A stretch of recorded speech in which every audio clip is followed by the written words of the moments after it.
7 de la mañana con 37 minutos, 7 con 37 minutos. Saludamos a la legisladora electa Sofía Espín, asambleísta electa y coordinadora de la bancada de la Revolución Ciudadana de la Alianza UNES. Se encuentra ya con nosotros. ¿Cómo está, asambleísta? Buenos días, bienvenida. Hacíamos en el comentario con Alexis que es justicia divina, justicia electoral, justicia al fin y al cabo, en su caso sobre todo por todo lo que tuvo que atravesar, pero está nuevamente ya a días de comenzar una nueva gestión legislativa. En las últimas horas, el expresidente Rafael Correa, como líder de la Revolución Ciudadana, emitió un mensaje a través de sus cuentas, de su cuenta en Twitter, haciendo un llamado a la unidad, reconociendo el triunfo del señor Guillermo Lasso y ofreciendo gobernabilidad, dijo, en todo lo que sea positivo para el país, una posición sincera y decente en lo que no estén de acuerdo, sin que eso signifique desestabilizar a nadie. ¿Cómo se debe interpretar este mensaje a nivel de los legisladores, del bloque que usted va a coordinar? Buenos días, bienvenida. Le saludamos a Alexis Moncayo, quien le habla a Licenia Espinel, y gracias por estar en Punto Noticias a través de Pichincha Universal.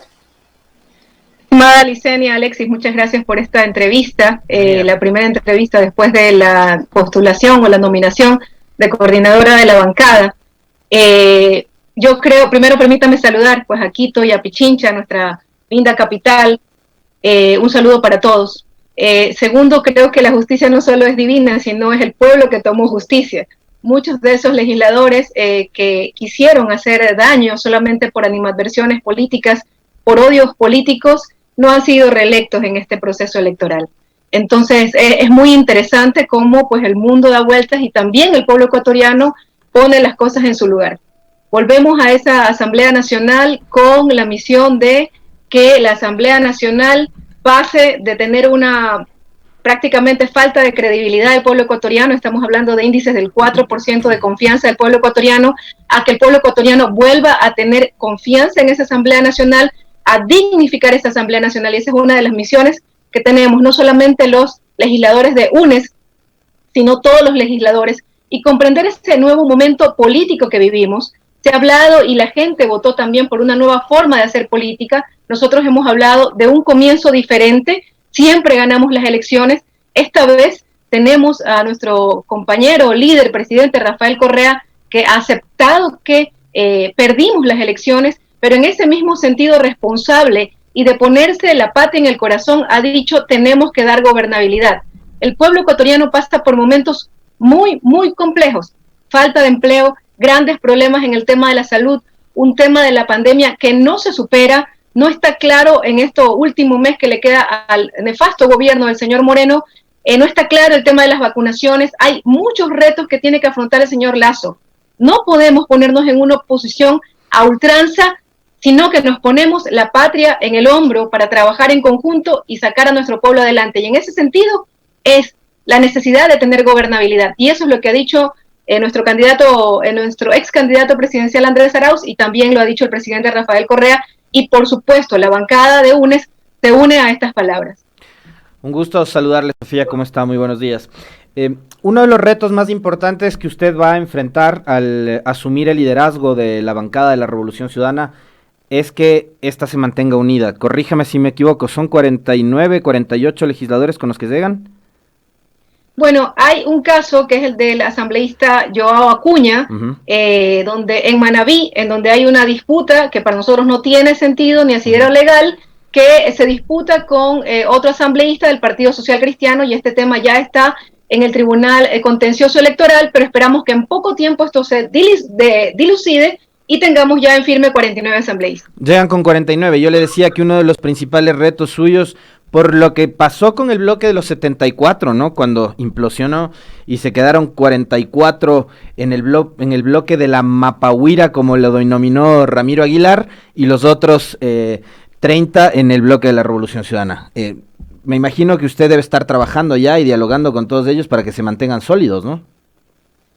Bueno, es un nuevo momento, como decíamos. Es una nueva generación de políticos los que en este momento estamos en la Asamblea Nacional. Somos 40 compañeros, muchos de ellos han sufrido persecución política y estamos tranquilos, digámoslo así, de estos 49 legisladores que han trabajado y hemos visto y hemos sufrido lo que ha ocurrido con nuestro movimiento. Nosotros afrontamos esta campaña electoral siendo linchados mediáticamente constantemente, ¿no? Todos los 4 años hemos sufrido linchamiento, persecuciones, intentar dañar nuestra honra, y a pesar de eso estuvimos a 4 puntos de ganar las elecciones presidenciales. Esa es la diferencia es solo 4 puntos, una diferencia de 400,000 votos, y a pesar de todo lo ocurrido con nuestros líderes fuera del país, con nuestra primera línea exiliada, tuvimos estos resultados. También lo podemos ver eso como sentirnos contentos y orgullosos y un triunfo a pesar de todo. Creo que estuvimos muy poquito, fue una campaña intensa en Guayaquil, una campaña también cruzada por una campaña sucia, hay que decir las cosas como son también, ¿no? Tuvimos aquí grandes vallas publicitarias insultando a nuestro candidato presidencial y a nuestros líderes. A pesar de eso, en Guayas ganamos. Entonces es interesante, yo creo que hay una bancada consolidada, orgullosa de ser de esta corriente política, orgullosos de quedarnos del lado correcto de la historia. Asambleísta, usted mencionaba el tema de la persecución, y eso es evidente por todas las luces, por todos lados, perdón, es evidente que hubo persecución contra todo lo que significaba la Revolución Ciudadana, contra cualquier funcionario de cualquier nivel que hubiese trabajado para el expresidente Rafael Correa, y el brazo ejecutor de esa persecución fue el contralor subrogante Pablo Celi, que ahora atraviesa problemas legales, está en prisión preventiva por un supuesto caso de delincuencia organizada, y digo supuesto porque todavía está en proceso de investigación y habrá que esperar la resolución de la justicia sobre este tema. ¿Cómo toman ustedes esta situación por la que ahora atraviesa el Contralor del Estado, siendo víctimas en gran parte los que formaron la Revolución Ciudadana, siendo víctimas de este señor? Bueno, de alguna manera se ratifica lo que nosotros siempre dijimos. Primero, que era un contralor espurio, que fue destituido. Los videos recorrieron el Ecuador, vimos cuando él rompe la acción de personal que le llegaba diciendo que ha sido destituido por el contralor saliente. Siempre supimos que este era un contralor que no tenía las credenciales para estar en ese puesto. Denunciamos también actos de corrupción del señor contralor, sin embargo, durante estos 4 años, ya casi por completar, el gobierno saliente del señor Moreno no hicieron nada.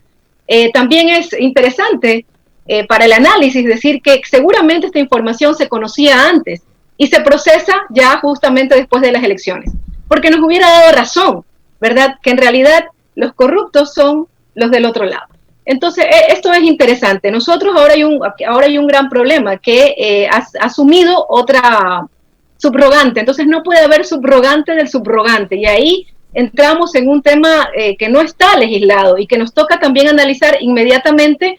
Nos sentemos, el 14 de mayo tenemos que comenzar a discutir qué pasa con la Contraloría, ¿verdad? Es uno de los temas inmediatamente pendientes, urgentes, que tendrá que analizar la Asamblea Nacional, que se sienta el 14 de mayo. Hay un proyecto de ley que fue presentado por el propio Pablo Celi, ¿no? Que, buscaba dar lugar a la creación de un tribunal de cuentas integrado por una comisión y que ya no sea un contralor único el que se encargue de vigilar el uso de los recursos públicos. Yo quisiera que nos responda sobre eso, la visión suya, la de su bancada, cuál es, pero también, usted nos decía hace un momento, Sofía, que ustedes, y basándonos también en las palabras del expresidente Correa en sus últimos mensajes, en donde él ha hablado de brindarle gobernabilidad al régimen de Guillermo Lasso, que empezará el 24 de mayo, pero para eso el 14 ustedes tendrán que reunirse como asamblea y definir la nueva estructura que va a tener el Parlamento.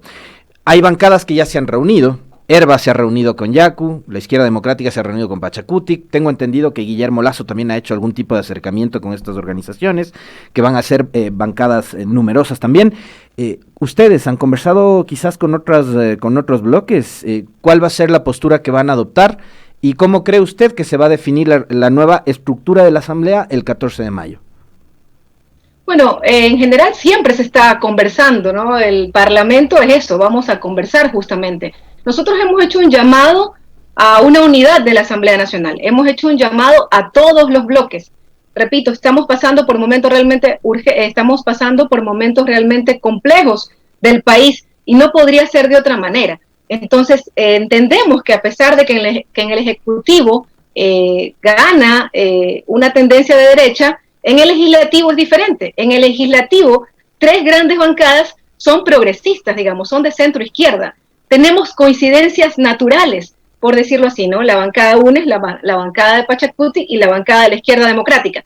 Sin embargo, no nos hemos cerrado solamente a dialogar con estas dos bancadas de centro-izquierda, sino hacemos un llamado general a conversar con los independientes y con las otras bancadas que están presentes en la Asamblea Nacional, y si es posible sacar por consenso las nuevas autoridades de la Asamblea Nacional. Yo creo que eso sería una posición de madurez política de todos los que conformamos la Asamblea Nacional. Asambleísta Espín, ¿tienen ya analizado quién podrá ser o quiénes podrían ser candidatos a presidir la Asamblea dentro de su bancada? Y en ese sentido, como decía Alexis, se habían conversado, usted dice que hacen un llamado, eso quiere decir que todavía no se han sentado a conversar con ninguna bancada en específico, ni con las que aparentemente tienen coincidencias naturales. Y digo aparentemente porque hemos visto en la práctica que esas bancadas, con sus decisiones sinuosas, terminan respaldando siempre a posicionamientos de la derecha. Pero en todo caso, ¿ya tienen ustedes candidatos al interior de la bancada de la Revolución Ciudadana, de UNES, para presidir la Asamblea, o están dispuestos en ese marco de la gobernabilidad a ceder eso? Bueno, estamos trabajando primero sobre, lo primero que tiene que ser puesto sobre la mesa son las líneas programáticas, los acuerdos. Esos son los primeros temas que tenemos que conversar, no sobre nombres, los nombres vienen después. Por supuesto que hay nombres naturales, hay varios nombres que están allí, pero que no son lo primero que se tiene que discutir. Y es indiscutible que, por ejemplo, la compañera arquitecta Pierina Correa es un nombre que está en la mesa, porque además estuvo en la lista nacional, fue la primera asambleísta nacional. Obviamente también tiene una votación muy importante, y eso tenemos que verlo de manera democrática, pero los nombres son lo que viene después. Primero tenemos que conversar sobre las líneas que nos ponemos de acuerdo para llegar a esas mayorías y a esas nuevas autoridades. Eso es lo primero que nos preocupa y es lo primero que tenemos que conversar, estimada Licenia. Si no sería Pierina Correa el nombre que genere el consenso necesario, ¿quién más podría ser de su bancada? Estimado Alexis, yo creo que hay varios nombres, yo creo que ese es un tema que vamos a dejarlo para después. Primero, lo importante, primero los problemas del pueblo ecuatoriano, primero el tema de la vacunación, primero los temas económicos, que son los que nos preocupan a los ecuatorianos. En materia legislativa... Hay temas que sin duda les va a tocar tomar una posición, y eso tiene que ver con una reforma tributaria que plantea ya el presidente electo, reforma laboral que dice también va a presentar para generar empleos. ¿Cuál va a ser la posición que ustedes van a tener sobre estos temas, sin querer ya anticiparnos a que esa reforma laboral precarice el trabajo? Pero ya tenemos la experiencia que nos ha dejado la ley humanitaria, que va a seguir, que en ese punto yo no creo que vaya a ser derogada. Entonces, ¿cuál va a ser la posición de su bancada? Bueno, yo pienso que el pueblo ecuatoriano no puede o espera lo que siempre hemos hecho, defender a la gente. Por supuesto, no vamos a estar de acuerdo con precarizar las condiciones laborales de nuestro pueblo ecuatoriano, eso no lo hemos hecho nunca y no lo vamos a hacer ahora. Sí, esa reforma tributaria que entendemos que es lo primero que enviaría el nuevo presidente, el señor Lasso, a la Asamblea Nacional, no aumenta impuestos, y si lo hace, básicamente apunta a los que más tienen en el Ecuador, por supuesto, que cuente con nuestros votos. Eso es a lo que nosotros hemos llamado dar gobernabilidad, pero también respetar a las instituciones. Esta desinstitucionalización que nos deja el gobierno de Moreno y el Trujillato tiene que pasar la página. Es un nuevo momento, es un momento de madurez política y todos tenemos que arrimar el hombro. En materia de legislación, le preguntaba Sofía, ¿cuál es la agenda con la que llega la Revolución Ciudadana, tomando en cuenta que las condiciones son distintas, ¿no? Esperaban que gane su candidato, que es que era Andrés Arauz. Eso no ha sucedido, así que las condiciones cambian. En legislación, ¿cuál es la hoja de ruta que van a seguir ustedes? Y en materia de fiscalización, de igual manera. Bueno, son temas que todavía, hay temas puntuales, ¿verdad? Por ejemplo, yo creo que no es de dejar de lado la eliminación de la mal llamada ley humanitaria. Creo que es un tema que tenemos que ponerlo sobre la mesa y conversar. Como repito, sí es posible tener una mayoría de centro izquierda, entonces es un tema que tenemos que plantearlo. Está ahí, está puesto. También el candidato electo Guillermo Lasso, presidente de la República, habló de subir el salario a $500. Entonces creemos que es posible conversar y debatir estos temas.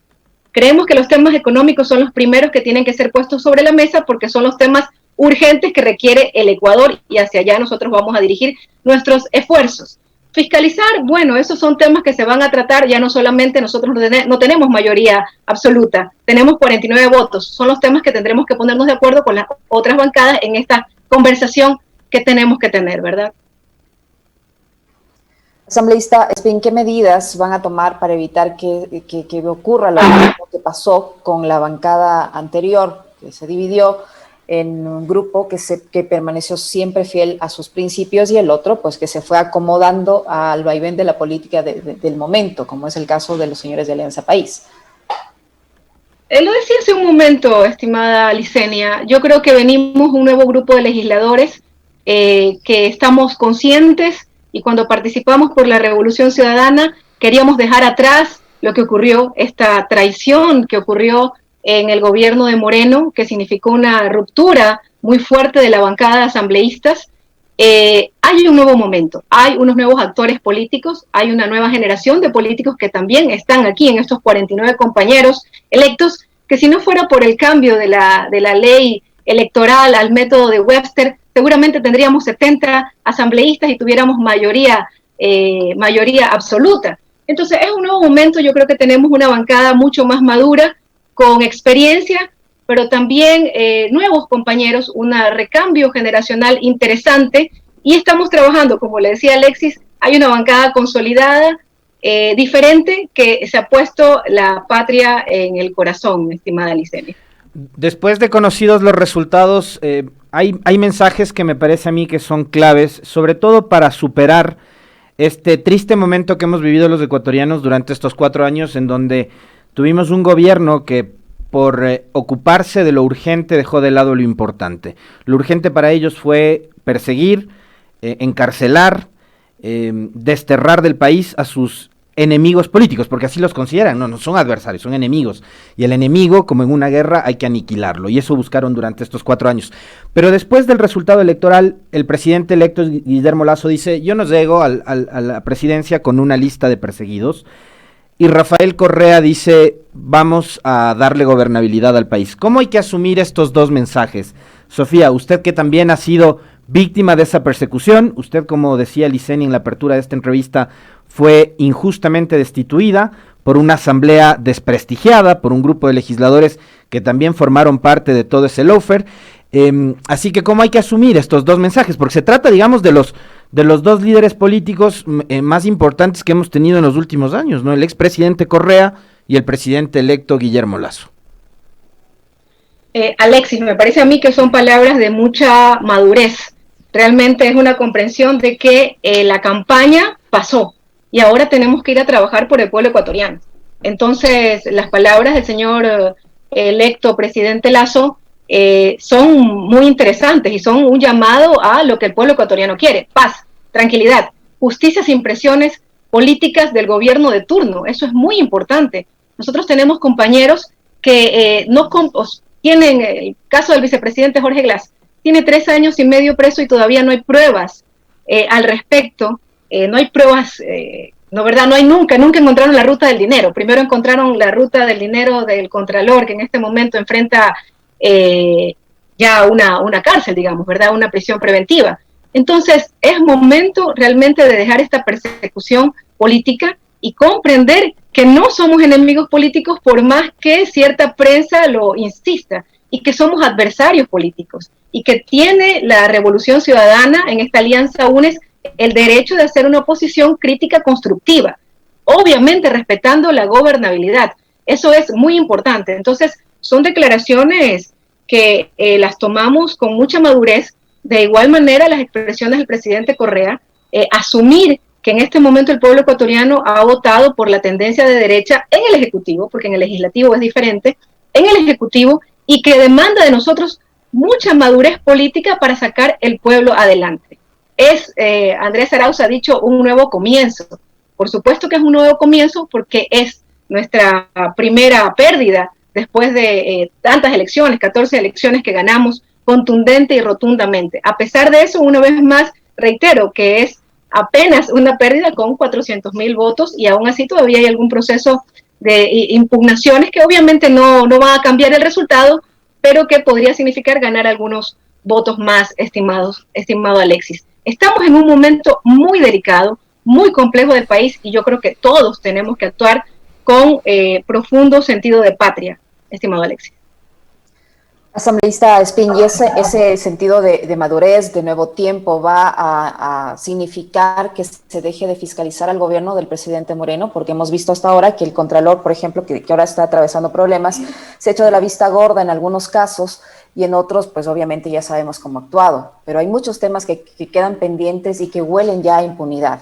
¿Ustedes van a impulsar una fiscalización seria sin caer en persecución? Porque obviamente tampoco hay las condiciones para ello y no está bien que se realice, pero ¿van a fiscalizar la gestión del presidente Moreno? Gracias, estimada Licenia. Por supuesto que sí. Nuestra labor es fiscalizar. Una es la legislar y la otra es fiscalizar. Por supuesto que hay que fiscalizar, por ejemplo, el tema de la vacunación. Eso es necesario. ¿Qué pasó? No, ¿qué pasó? ¿Qué pasó con los ministros? ¿Por qué tenemos un ministro de salud que está en Estados Unidos ya y que dejó este proceso con un absoluto desorden? Yo creo que el pueblo ecuatoriano sí quiere saber eso. Y el tema de la Contraloría también es un caso que se tiene que revisar y que se tiene que fiscalizar. No podemos declinar esa labor natural del asambleísta, del legislador. Tenemos que legislar y tenemos que fiscalizar y así lo haremos. Lo mismo harán con la administración del Litardo, que vemos que está comprando pasajes de última hora cuando tiene impagos a los funcionarios y a los servidores legislativos. Por supuesto que sí, hay que analizar, no tengo información sobre ese tema puntual, pero serán temas que tendrán que ser revisados por nuestra bancada, por esta mayoría que se tiene que formar por la mayoría de la Asamblea Nacional y seguramente entrarán en ese proceso de fiscalización. Pero, digamos, no vamos con ningún objetivo de perseguir a una persona. Como ustedes bien decían, yo mismo he sido perseguida por odios y por animadversiones sin razón alguna. Como ustedes comentaban, la fiscal de la Nación retiró la acusación, me dio el dictamen abstentivo. Volver a una agenda de persecución versus la agenda de país no tiene ningún sentido y nosotros no vamos a caer en ese camino, ¿verdad? A ustedes por derecho les corresponde una de las vocalías del Consejo de Administración Legislativa, asambleísta. Así es, estimado Alex. Ya, el resto, ¿cómo se van a dividir? ¿Cómo estaría conformado el próximo CAL? Bueno, son las mayorías. Normalmente lo que se ha hecho es que van según el peso que tienen en la Asamblea Nacional, así que nosotros estimamos que también tengan participación las otras bancadas, ¿verdad? No tengo en este momento el escenario aquí, pero normalmente ha sido por el peso, según los legisladores, que ganes en la próxima Asamblea Nacional.